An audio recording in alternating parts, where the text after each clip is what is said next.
Lionel Richie just came up, he was just like, get out your head, and just with the right attitude and aptitude, you can reach like any altitude you imagine.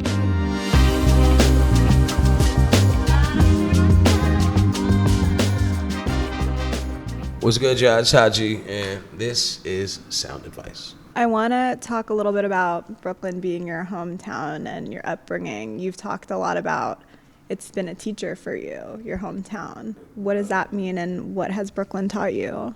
Growing up, I feel like it just turned me who I am now. So I'm just grateful for like everybody I met, and there's like so much you could get exposed to out here, and I think that's a big part of who I am. So I'm just glad that I wouldn't want it any other way. I think being from out here just shaped me to be how I am, who I am.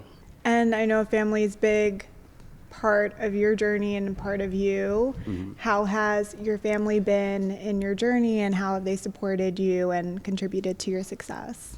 I mean, my parents were supportive. There's no like, ain't no like, what's that? Like that stereotype. Mm-hmm. I can't curse, right?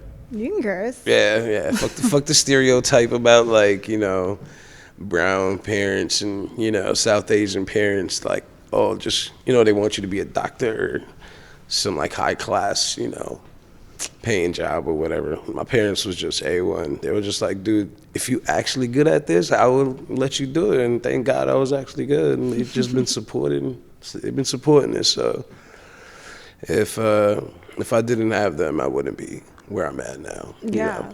Also, like South Asia, India, Pakistan, like there's huge music markets there. Like, I don't know about you, but like my parents grew up, like they taught me my love for music. Heck yeah. Did they bring any of that influence to you? Did you grow up listening to anything?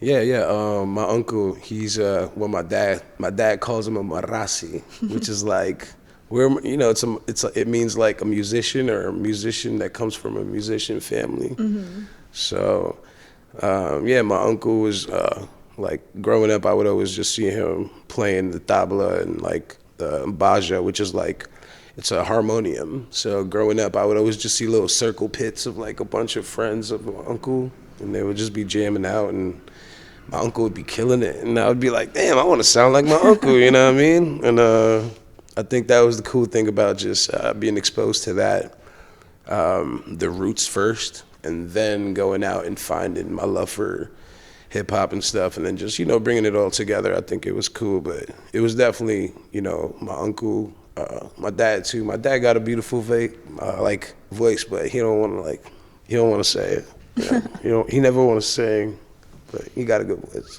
100%, I believe that.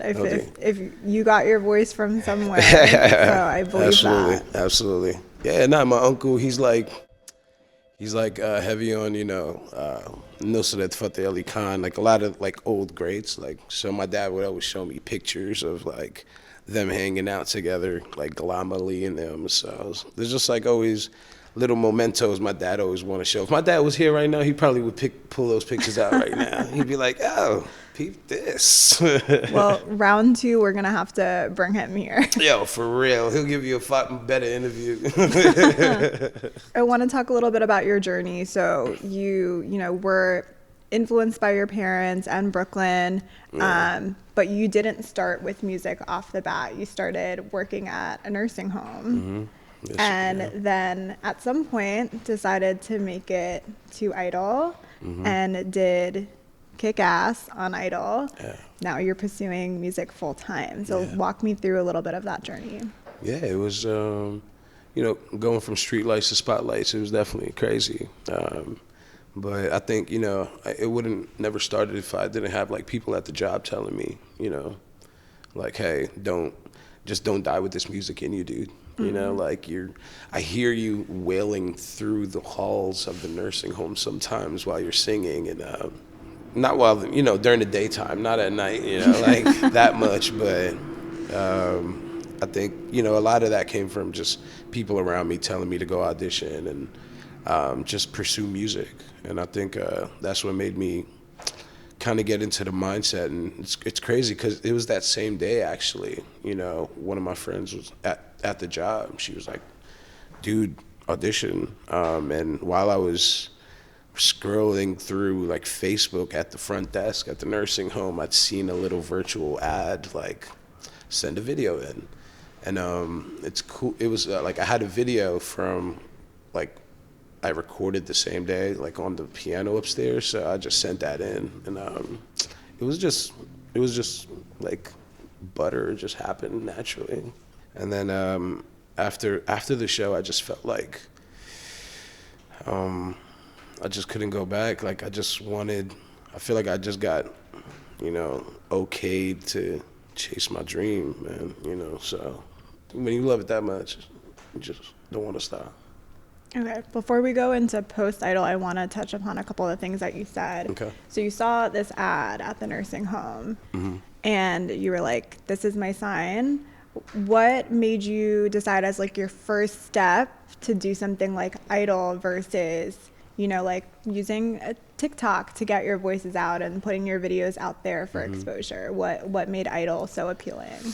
I don't know. I mean, growing up, like I just knew about the show. And I was already doing a lot of content creation. I was like, making songs, doing songs with my band, and so I was already familiar to it. But when deciding with Idol, I just felt like it was the perfect platform to kind of just, kind of skyrocket the amount of people watching, and at the same time, it was like a 1 in a million opportunity to, 70,000 people, I think. Tan, there was like 70,000 people like that year. Yeah, and out of 70,000 people, like getting as far as I did, even getting the golden ticket was crazy. So I was like, it just meant to happen. Did you audition here in New York? Nah, I got a Zoom call first with some producers, and that was at Greenwich Music School. I used to like cut school and go there and avoid truancy. And it was like a piano school.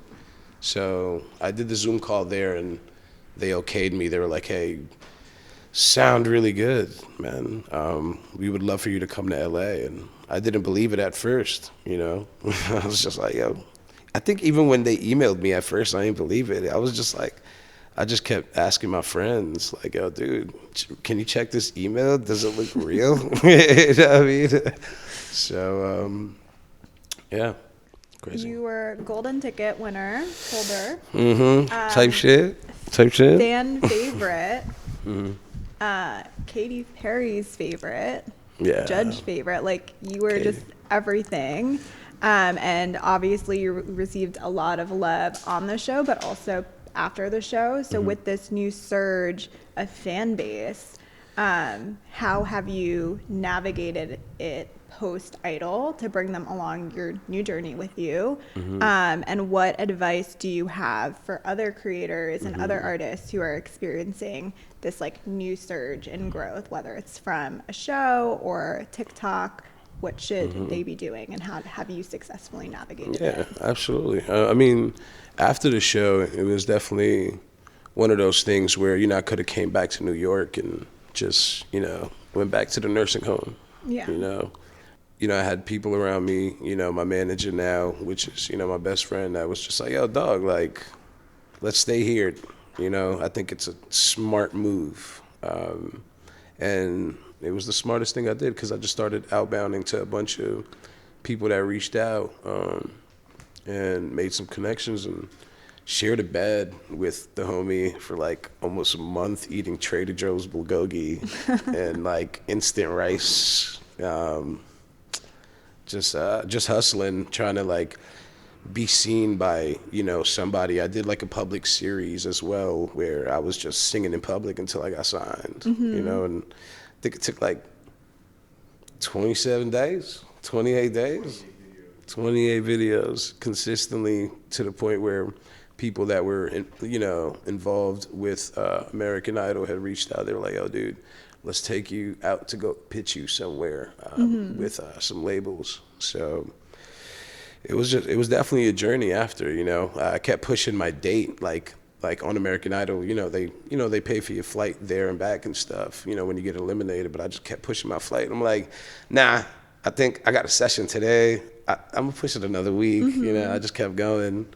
And around like June 3rd last year, that's when I was like, yo, all right, Mom, I'm really coming home this time, But it was definitely one of those things where you just had to like stay with it and stay locked in. But also when you love it, it's just so much fun. So you don't even think about the hard work or it as hard work. You're just like, what's the next move? And I think the main thing I learned from that was just don't be afraid to do it, to any creator, like post those videos, don't be scared to recreate, don't be scared to rebrand yourself, just I think the best thing is that. I think so. Just don't be scared to do it all, and don't hesitate. You were saying that, your bestie, your manager here, was on that journey post-Idol. At one point, did you decide, hey, I need a manager? Was it during Idol? Did you have a manager going into Idol? What part of your journey did you start building your team, and what did you look for? I don't look at it as labels, it's like family, if I get it's, you take care of family, and I think that's what a good team is, a good family. So going into Idol, I didn't have any manager.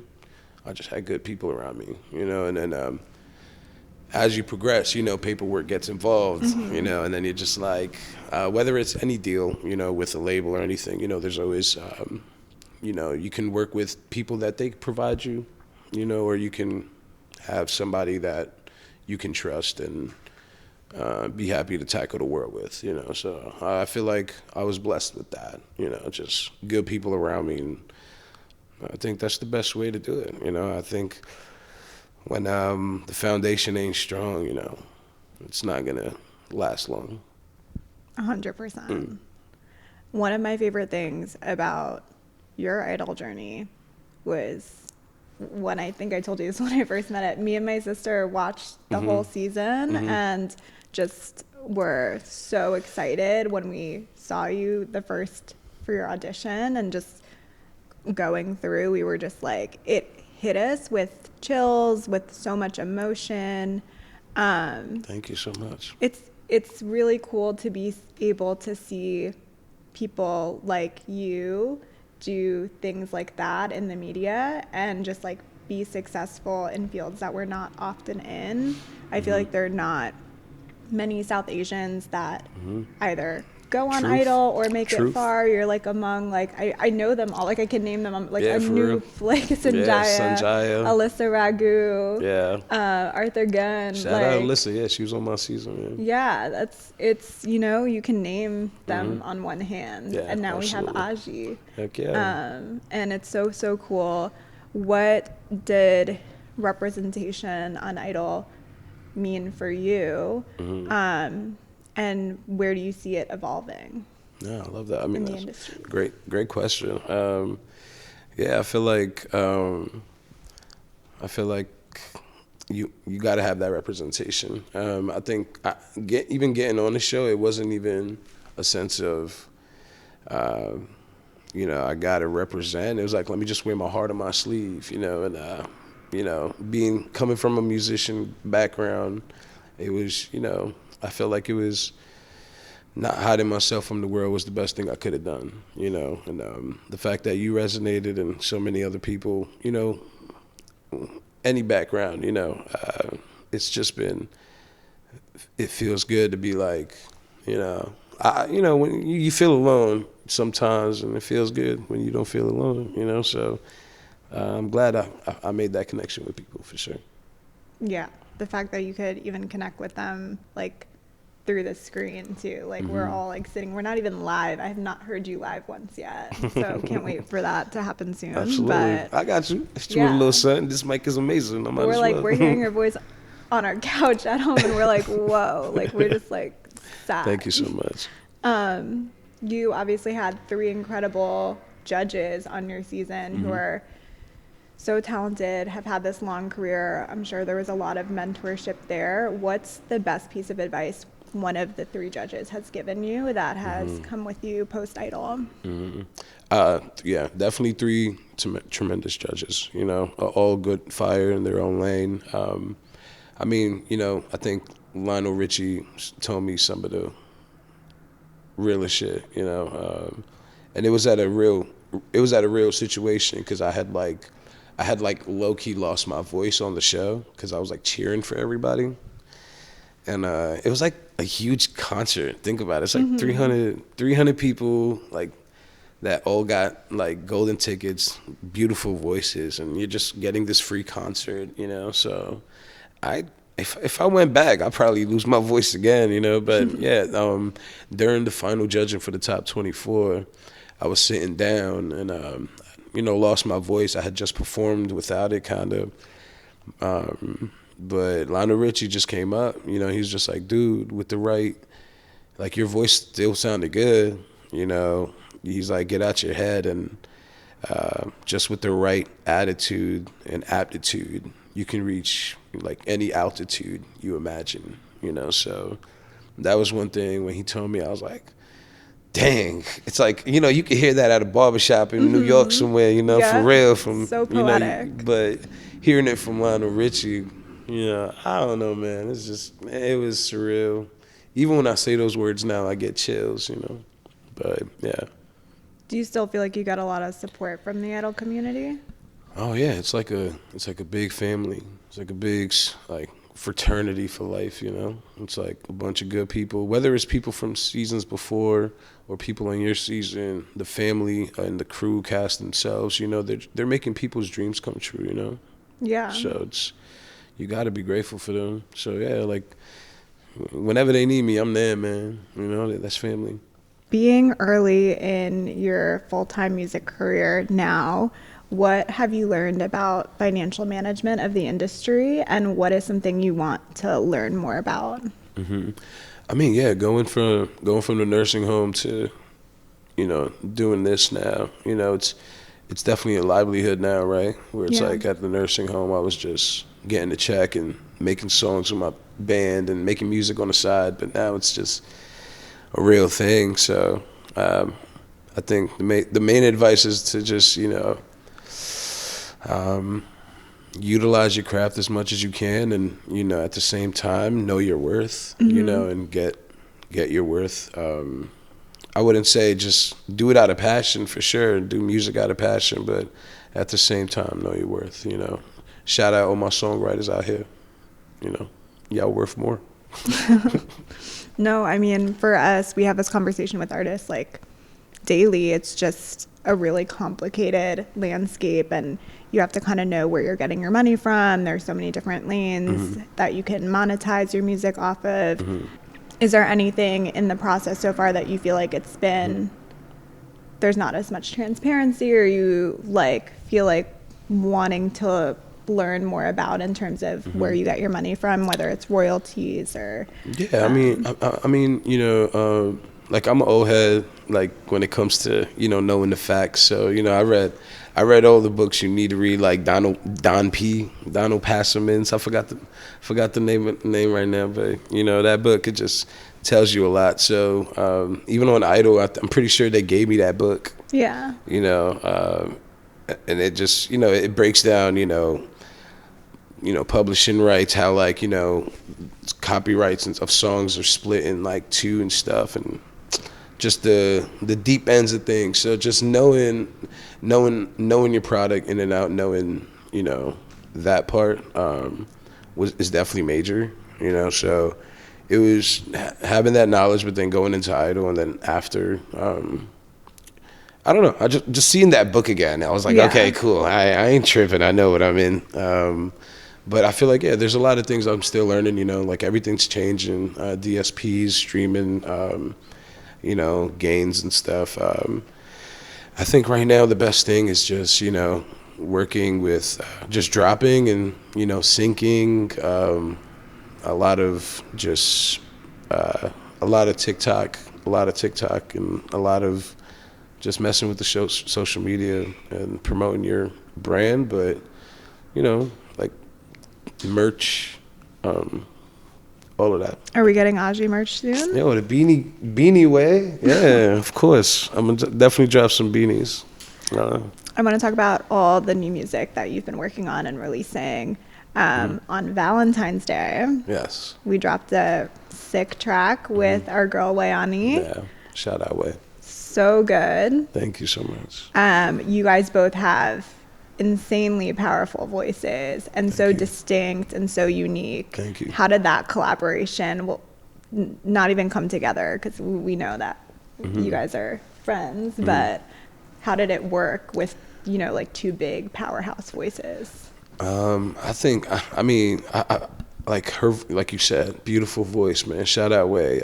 She's like, locking in with her was like butter, It's just when someone loves music, you know what sounds good to the heart, And she's confident, fierce, and when she walked in the studio, all of that was there.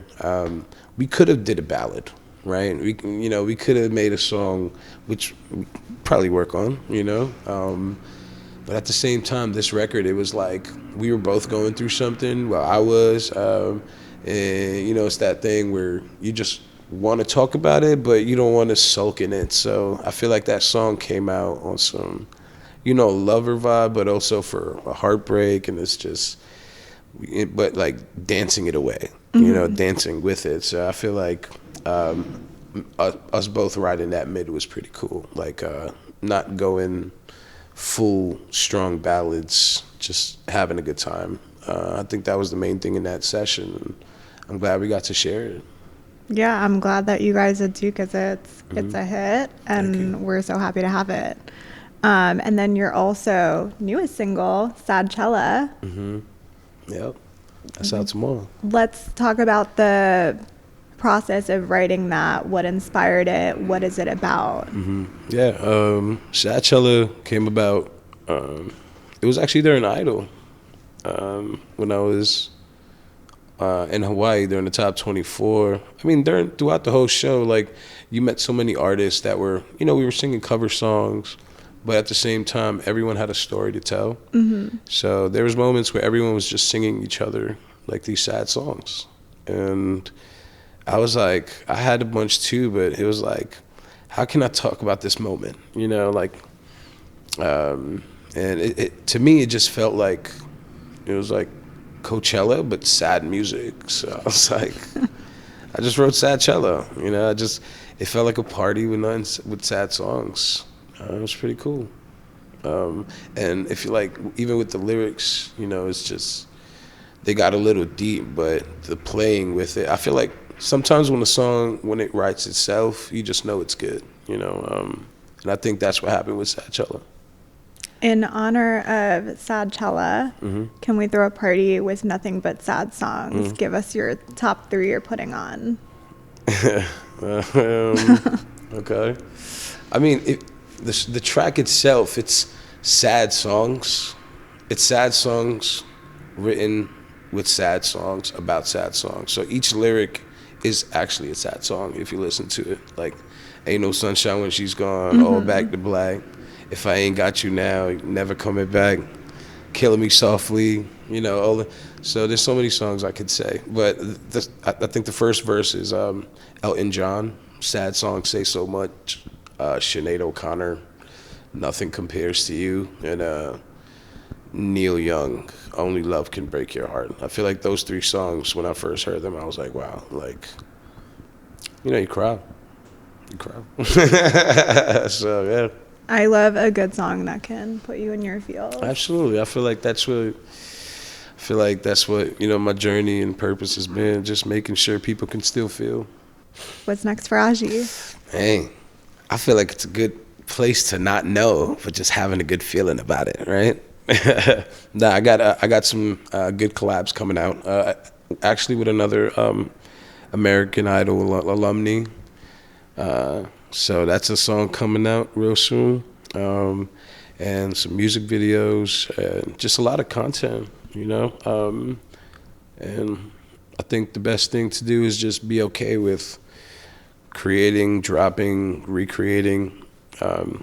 I feel like we're in the day and age of genre bending, so I'm gonna be doing a lot of that with the Roots, you know. Yeah. So it's just gonna be a lot of new stuff. Okay. And I'll leave it to you if you want to leave the audience with any last bit of Ajii Wisdom. Don't stop. You only get one chance, you know what I mean? Make it count, and leave your heart in it every single time.